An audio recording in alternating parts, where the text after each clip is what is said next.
Hello guys, welcome back in AC classes of mathematics for class 11th। आज हम लोग permutation combination वाले chapter के लास्ट टॉपिक कॉम्बिनेशन के बारे में बात करेंगे। इसके पहले हम लोग बात कर चुके हैं परम्यूटेशंस की, फैक्टोरियल नोटेशंस की, fundamental theorem of multiplication and fundamental theorem of addition, दोनों की बात कर चुके हैं। तो अब आज हम लोग इसके लास्ट टॉपिक कॉम्बिनेशन की बात करते हैं। वीडियो को स्टार्ट करने के पहले आपसे सजेशन है, रिक्वेस्ट है कि आप अभी तक वीडियो पर चैनल पर नए हैं तो आप उसको सब्सक्राइब करके बेल आइकन को प्रेस कर दीजिए, ऑल नोटिफिकेशन प्रेस कर दीजिए। और वीडियो को चूँकि एजुकेशनल वीडियो है इसलिए आप कम से कम एक बार पूरा देखिए और देखने के बाद ज़रूरत हो तो रिप्ले कीजिए या फिर उसको सेव कर लीजिए अगर आपके लिए यूजफुल लग रहा है तो। और वीडियो आपको अच्छा लगे तो लाइक कीजिए, शेयर कीजिए और कुछ कमेंट कीजिए जो आपका रिक्वायरमेंट है और इसमें आप क्या चाहते हैं, ताकि ये आप लोगों के लिए ज़्यादा से ज़्यादा फ़ायदेमंद हो। चूँकि चैनल पर वीडियो इस टाइप का अपलोड करने का मेरा मकसद है कि आप without paying any cost simply अपने घर बैठे सेल्फ स्टडी के माध्यम से और वीडियो का हेल्प लेते हुए अपने नॉलेज लेवल को अच्छा बढ़ाएं और कंसेप्चुअल बात को समझें। पहले आप छोटे से छोटी बातों को अच्छे से समझ जाएंगे तो फिर आपके लिए बड़ा से बड़ा क्वेश्चन बनाना उससे रिलेटेड आसान हो जाता है। और जनरली हम लोग छोटे छोटे बातों को इग्नोर कर देते हैं कि आगे इसकी क्या ज़रूरत है। जैसे सबसे सिंपल बात है सिंप्लीफिकेशन की, सिंप्लीफिकेशन को हम लोग इग्नोर करते चलते हैं मिडिल क्लासेज में, और वही सिंप्लीफिकेशन हमको जब तक मैथ पढ़ते हैं तब तक परेशान करता है अगर हमारा वो सही नहीं है तो इसलिए छोटे छोटे बातों को बेसिकली समझ करके तब आगे बढ़ेंगे तो आपके लिए ये बहुत ज़्यादा अच्छा होगा, हेल्पफुल होगा। तो आइए हम लोग देखते हैं कि कॉम्बिनेशन होता क्या है।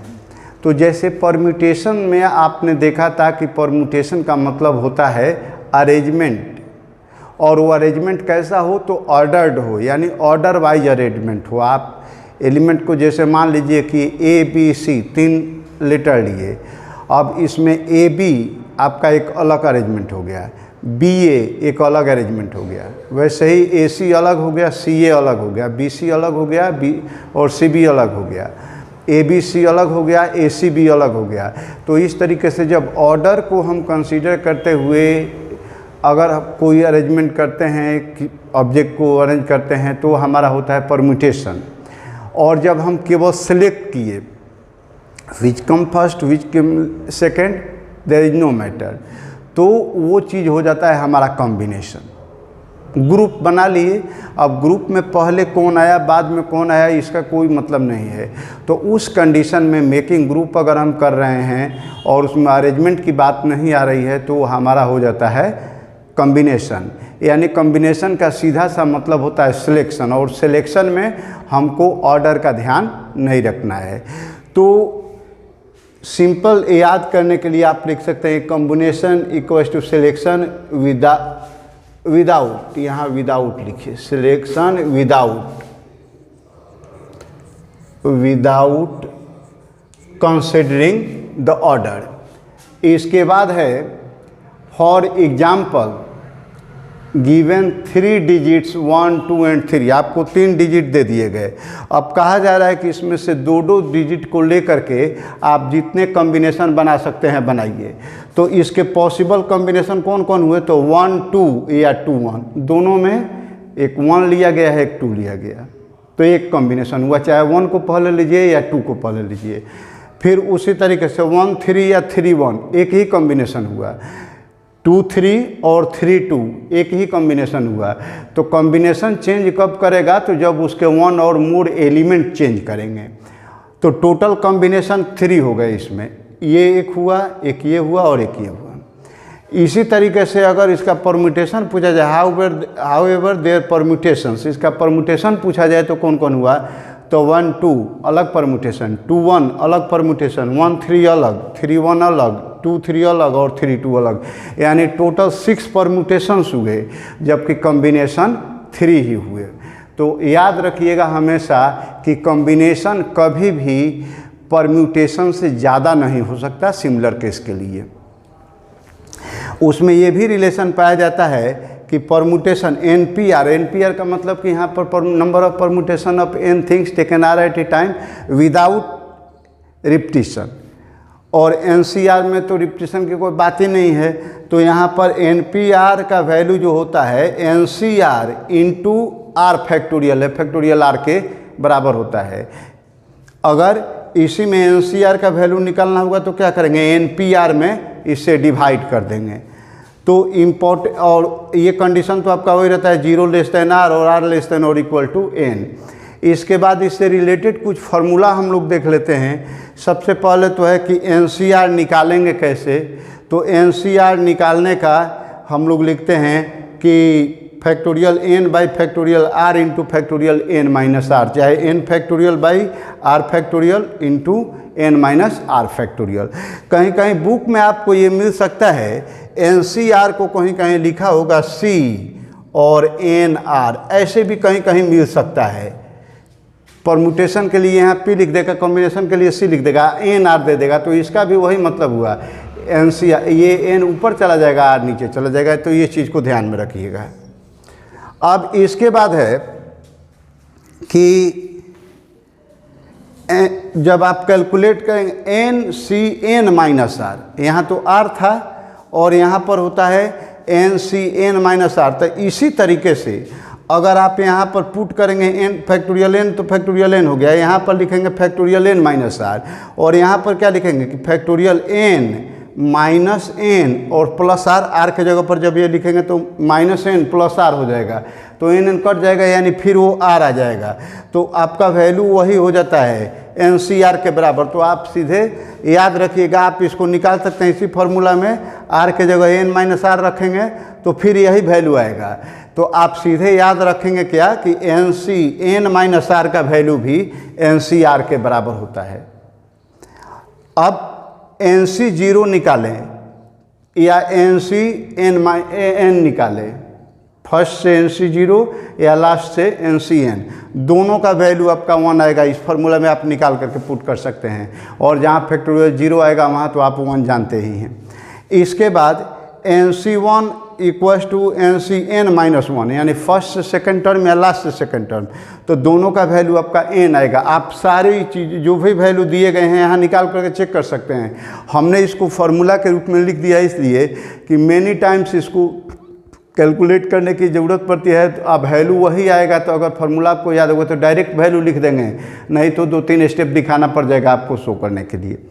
फिर अगला फार्मूला है कि if NCA equals to NCB, यानी किसी n दोनों बराबर हो, कॉम्बिनेशन दोनों का निकालना हो और यहाँ पर कुछ नंबर दिया गया हो, तो हमेशा याद रखिएगा कि अगर ये NCA का वैल्यू NCB के वैल्यू के बराबर होगा तो उसमें 2 ही केस हो सकता है कि या तो A और B बराबर होंगे, either A equals to B। अगर ये बात नहीं है तब n का वैल्यू a प्लस b के बराबर होगा, क्योंकि यहाँ देख रहे हैं n ऊपर है और नीचे n माइनस r है और यहाँ r है, ये दोनों वैल्यू बराबर हैं। तो जब ये जब दोनों वैल्यू बराबर नहीं होंगे तो क्या होगा आपको कि n माइनस r एक चीज़ हुआ, और इसमें ये r अगर जोड़ देते हैं तो कितना हो जाएगा, r कट जाएगा, तो क्या बचा, n बचा। यानी या तो ये दोनों बराबर हो जाएंगे, तो बराबर होगा तो बराबर होगा ही वैल्यू। अगर ये दोनों डिफर कर रहे हैं तो इन दोनों को जोड़ने पर इसके बराबर आ जाना चाहिए। इसके बाद इसका एक और फार्मूला है कि 6 नंबर में कि ये भी कहीं कहीं यूज में आएगा कि NCR प्लस NCR माइनस 1, यानी r कोई नंबर है, एक उसमें r माइनस 1 वाले को जोड़ रहे हैं, दोनों का कॉम्बिनेशन, तो ये कॉम्बिनेशन मिला करके हो जाता है n प्लस 1 CR, यानी नीचे वाले दोनों का एक जो है r और उससे एक कम है r माइनस 1, तो दोनों का ऊपर वाला वैल्यू बराबर होगा, तो उसमें मिलाएंगे तो क्या होगा कि नीचे वाला वैल्यू में जो सबसे बड़ा है यानी r हो जाएगा, और ऊपर वाला टोटल नंबर जो है तो n में 1 ऐड कर देंगे। तो बस इतने फार्मूला को याद रखिएगा, परमुटेशन का याद रखिएगा, तो इससे रिलेटेड डिफरेंट क्वेश्चंस को आराम से तोड़ करके बना सकते हैं। अब इसके बाद NCR जो आता है तो हमको एक तो हमको हुआ कि ये रखेंगे निकालेंगे तो वैल्यू आ जाएगा।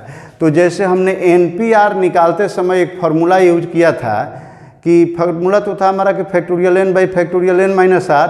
तो डायरेक्ट करने के लिए क्या बताए थे कि n into n minus one into n minus two decreasing order में कहाँ तक, तो नीचे जो r है r टर्म तक आप लेकर के चलिए और उनको मल्टीप्लाई कर दीजिए, सीधे नंबर का वही आंसर होगा आपका, क्योंकि बाकी कट जाता था। तो इसमें भी वैसे ही चलता है कि ऊपर वाला तो जैसे ये n के लिए हम लोग ले रहे थे कि NPR के लिए कि n into n minus r into n minus two into dot dot dot to r term तक हमको जाना था। उसके बाद जितना ही r नीचा दिया उतना ही टर्म तक जाना था। नीचे हम इसमें क्या कर रहे हैं, यहाँ पर फैक्टोरियल r का डिवाइड कर रहे हैं, यानी नीचे में हम 1 इंटू 2 इंटू 3 या डॉट डॉट, ये भी हम लोग r तक चले जाएंगे और डायरेक्ट इसको कटा देंगे तो इसमें भी वैल्यू आपका वही मिलेगा। क्योंकि इसके बाद यहाँ तक अगर r टर्म तक आएंगे तो r टर्म हमारा क्या होगा कि n minus r plus one, और उसके बाद फैक्टोरियल लग जाएगा n माइनस आर। फैक्टोरियल नीचे भी n माइनस आर है तो कट जाएगा। अब फैक्टोरियल r को जब एक्सपेंड करेंगे तो 1 into 2 into 3 into dot dot dot 2 r तक आ जाएगा। तो यही इसके रूल्स हैं। अब इसके बाद कुछ क्वेश्चन दिए गए हैं एक्सरसाइज में, तो एक्सरसाइज 7.4 के कुछ क्वेश्चन को हम बना देते हैं और जो रिमेनिंग क्वेश्चन बचेंगे 2-3 क्वेश्चन वो आप बना लीजिएगा। और इसके बाद अगले वीडियो में हम लोग इसका मिसलेनियस में अच्छे अच्छे क्वेश्चन दिए गए हैं, तो आप जस्ट लाइक होमवर्क या सजेशन समझ लीजिए कि उसके जो एग्जाम्पल्स दिए गए हैं उसको अच्छे से समझ लीजिएगा मिसलेनियस को। और हम इसके अगले वीडियो में मिसलेनियस के कुछ सिलेक्टेड प्रॉब्लम जो हैं टिपिकल टाइप के, उनका हम सॉल्यूशन आपको हेल्प कर देंगे। तो देखिए पहला क्वेश्चन कर रहा है कि NC8 इक्वल्स टू NC2 और इसमें find the value of n। तो हम क्या देख रहे हैं कि ऊपर में n बराबर है, CC है ही दोनों में, नीचे 8 है और 2 है, तो 8 और 2 इक्वल हो रहे हैं, नहीं हो रहे हैं। तो हमारा रूल क्या कहता है कि if NCA equals to NCB either आइदर A इक्वल्स टू B होना चाहिए और नहीं तो n का वैल्यू A प्लस B के बराबर होना चाहिए। तो ये दोनों इक्वल तो नहीं हैं, तो निश्चित रूप से n का वैल्यू किसके बराबर होगा, 8 प्लस 2 के बराबर होगा। यानी हियर 8 नॉट इक्वल टू 2, तो देयरफॉर n इक्वल्स टू कितना हो जाएगा, तो 8 प्लस 2 यानी 10 हो गया। तो जब 10 हो गया तो अब वैल्यू निकालने के लिए कह रहा है कि NC2 का वैल्यू आपको निकालना है, n का नहीं बल्कि NC2 का। तो NC2 इक्वल्स टू क्या लिखेंगे, 10C2, और 10C2 लिखने के लिए क्या करेंगे, factorial 10 by factorial 2 into factorial 10 minus 2, एक फार्मूला का हमने यूज करके बना दिया है। तो यहाँ लिखेंगे factorial 10 by factorial 2 into factorial 8। अब यहाँ पर इसको डिक्रीज करेंगे तो 10 इंटू 9 इंटू 8 कर दिए, ये कट जाएगा और ये आपका कट गया 5 टाइम्स, तो कितना हो गया 45। और ये इतना प्रोसेस नहीं करेंगे तो डायरेक्ट भी आप लिख सकते हैं कि 10C2 है, तो डायरेक्ट में आप क्या लिख सकते हैं कि 10 इंटू 9 बाई 1 इंटू 2, ये कटा दीजिए डायरेक्ट 5 होगा, तो आपका टोटल कितना हो गया 45। तो ये डायरेक्ट मेथड भी आप यूज कर सकते हैं। इसके बाद दूसरा में दिया हुआ है कि n का वैल्यू इसमें निकालना है। एक रिलेशन दिया हुआ है कि 2NC3 इज टू NC3, इस टाइप का P में भी बनाए थे हम लोग। तो 2NC3 is to NC3 equals to 12 is to 1 दिया है। तो हम क्या करेंगे, डायरेक्ट मेथड से सॉल्व कर लेंगे। अब इतना फैक्टोरियल लिख करके बार बार एक ही चीज़ को क्या रिपीट करना है, डायरेक्ट हम यूज कर देते हैं। तो डायरेक्ट में क्या है कि 2n को हम 3 टर्म तक डिक्रीज करते जाएंगे। तो एक हो गया 2n, फिर इंटू में 2n माइनस 1, फिर इंटू में 2n माइनस 2, 3 फैक्टर हो गए। यहाँ R3 है तो 3 टर्म तक जाना है, 1 इंटू 2 इंटू 3, फिर इस 2 यहाँ भी लिखेंगे तो n into n minus 1 into n minus 2, और बाई में 1 इंटू 2 इंटू 3 हो गया, और इक्वल टू में आपका 12 भी इज टू 1 है, तो लिख दीजिए हूँ कहते हूँ। अब ये देख रहे हैं कि ये पूरा तो इससे कटा सकते हैं, ये आपका n है तो यहाँ लिख दिए कि 2n plus 2n into 2n minus 1 into 2n minus 2, और ये इस 2 में है तो डिवाइड में होता है, नीचे आएगा तो n into n minus 1 into n minus 2 equals to 12 by 1 हो गया। n से n कैंसिल कर दिए। अब इसके बाद देखिए इधर भी 2 फैक्टर में, इधर भी 2 फैक्टर में, तो आप इसको आसानी से कैंसिल कर सकते हैं। यहाँ 6 आएगा तो वैल्यू क्या बचा, 2n-1 into 2n-2 equals to 6 into n-1 into n-2। आप इसको फैक्टराइज मल्टीप्लाई कर लेंगे तो इन दोनों को मल्टीप्लाई करने पर इतना आएगा, इन दोनों को मल्टीप्लाई करेंगे तो ये आएगा। इसके बाद सारे टर्म को एक साथ में ले लेते हैं, तो यहाँ से यहाँ तक तो लिख दिए, फिर इसको उलट दिए तो -6n² plus 18n-12 equals to 0 हो गया। अब इसके बाद सिंपल करेंगे तो 4n² में से 6n² घटाएंगे तो -2n² हो गया। ये 18n-6 करेंगे तो 6n तो 12n हो गया, -12 है प्लस 2 है तो -10 इक्वल्स टू 0 हो गया। और -2 सब में कॉमन निकाल करके डिवाइड कर दिए, सीधा टर्म हो जाएगा n² -6n plus 5 equals to 0। इसको फैक्टराइज करेंगे मिडिल टर्म में स्प्लिटिंग मेथड से, तो फैक्टराइज करने पर आपका आएगा n-5 into n-1 equals to 0। तो n का वैल्यू यहाँ पर 5 मिला और 1 मिला। तो देख रहे हैं यहाँ पर कि 2nc3 है और यहाँ पर nc3 है। तो हम पढ़े हैं क्या कि r का जो वैल्यू है, n का वैल्यू या तो r से बड़ा होगा नहीं तो उसके बराबर होगा। तो यानी जब 3 दिया है तो n का वैल्यू कभी भी 3 से कम आएगा, 3 से कम इसमें नहीं आएगा, क्योंकि अगर 3 से कम यहाँ लिखेंगे तो वो सेटिस्फाई ही नहीं करेगा। तो इसलिए वही लिख दिया गया कि but n cannot be less than 1। तो हियर तो therefore n not equal to 1, तो देयरफॉर n इक्वल टू 5। तो n का वैल्यू आपका 5 हो गया। तो इस तरीके से इसी में एक और सेकंड नंबर का क्वेश्चन है, तो आप उसको बना सकते हैं और इसके बाद तब फिर कुछ वर्ड प्रॉब्लम देख लेते हैं। अब देखिए एक्सरसाइज 7.4 के ही थर्ड नंबर क्वेश्चन की बात करते हैं। तो दे रहा है कि how many chords can be drawn through 21 points on a circle. तो आप जानते हैं कि सर्कल में कोई भी 2 पॉइंट को मिलाने से एक कॉर्ड बन जाता है। तो दिया हुआ है कि आपके 21 पॉइंट टोटल हैं, तो n का वैल्यू हो गया 21, r दिया हुआ है 2, क्योंकि 2 लेने से आपका एक कॉर्ड बन जाएगा।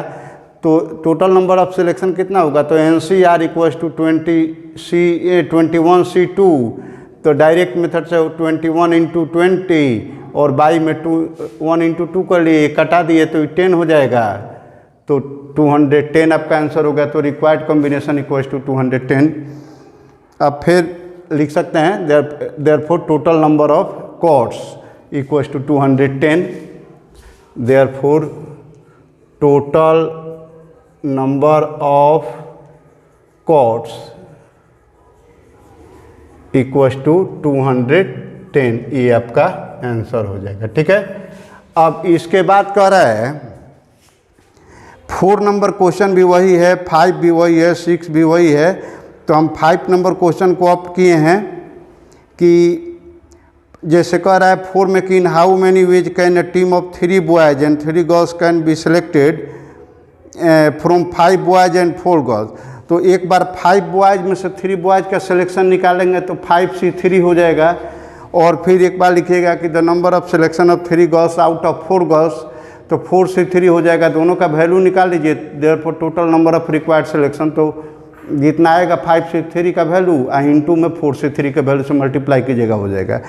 ये भी वही है 5 में कि find the number of ways of selecting 9 balls from 6 red balls, 5 white balls and 5 blue balls if each selection consist of 3 balls of each colour.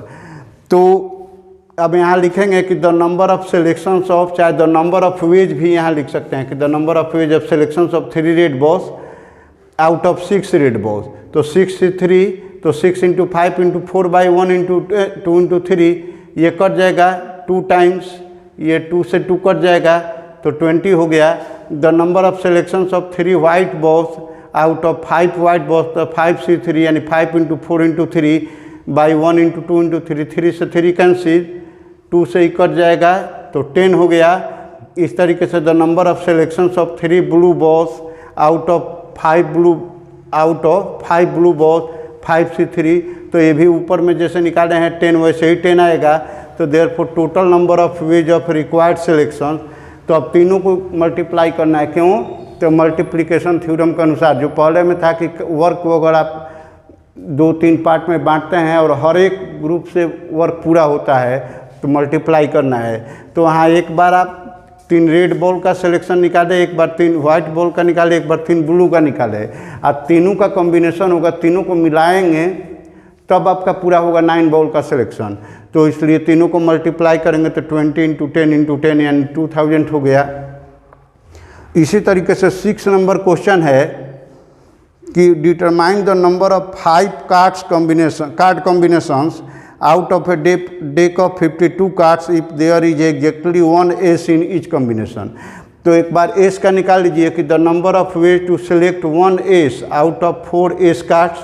तो चूँकि एक पूरा सेट में 4 एस होते हैं तो कार्ड तो 4C1 हो गया इक्वल्स टू 4। नॉन एस निकालना है क्योंकि एक ही निकालना था एग्जैक्टली एस। फिर the number of way to select 4 non ace card out of 48। चूँकि 4 एस हटा देंगे तो 48 बचेगा नॉन एस कार्ड, तो 48C4 इसका वैल्यू निकाले आप। 48C4 लिख दिए हैं तो therefore total number of ways of required selection, तो 4 इंटू एस भी एक सेलेक्ट करना है और नॉन एस भी 4 सेलेक्ट करना है, दोनों को करना है तो इंटू करेंगे तो 4 × 48C4 यानी 4 × 48 × 47 × 46 × 45/1 × 2 × 3 × 4। 4 से कटा दिए 12 बार में, फिर 3 से कटा दिए 12 को 4 बार में, फिर 2 से 4 को कटाए 2 बार में। सबको मल्टीप्लाई करेंगे तो इतना आ जाएगा, वही आपका आंसर हो गया। इसी तरीके से आपका 7, 8 है, सेम टू सेम क्वेश्चन है तो आप बना लीजिएगा, अलग अलग सिलेक्शन निकाल करके मल्टीप्लाई कीजिएगा। 9 नंबर में क्वेश्चन करा है कि in how many ways can a student choose a program of 5 courses if 9 courses are available and 2 specific courses are compulsory for each student. तो देखिए total number of available courses 9 हो गया, compulsory courses 2 है, तो remaining total available courses 9 में से 2 minus करेंगे तो 7 है, जिसमें से आपको सेलेक्ट करना है। फिर total courses to be selected, तो सेलेक्ट करने के लिए टोटल कोर्स है 5, यहाँ 7 नहीं ये 5 है। और 2 कोर्स ऑलरेडी सिलेक्टेड है क्योंकि वो लेना ही है सबको, तो therefore total remaining courses to be selected, तो 5 - 2 यानी 3 हो गया। यानी अब आपको क्या करना है कि 2 तो कंपल्सरी है, तो 7 कोर्स में से कोर्स जो बाकी हैं उसमें से 2 निकालना है, 3 को सिलेक्ट करना है। तो 7C3 निकाल दिए तो 7 × 6 × 5/1 × 2 × 3, 3 × 2 = 6 हो जाएगा, 2 से 2 कट जाएगा 1 टाइम्स, 1 1 कैंसिल हो गया, तो 7 5 = 35। तो therefore the number of ways of required selections, तो 2 कोर्स को तो निकालने का एगो सिलेक्शन है ही, इंटू 35, तो 1 × 35 यानी टोटल 35 हो गए। तो इस तरीके से आपका कॉम्बिनेशन वाला एक्सरसाइज भी पूरा हुआ। इसके बाद आप इसके मिसलेनियस के एग्जाम्पल्स को बना लीजिए और हम मिसलेनियस के एक्सरसाइज के साथ एक और वीडियो लेकर के आएंगे। तब तक के लिए आप चैनल से जुड़े रहिए, प्रैक्टिस कीजिए और मिलते हैं अगले वीडियो में। Thank you.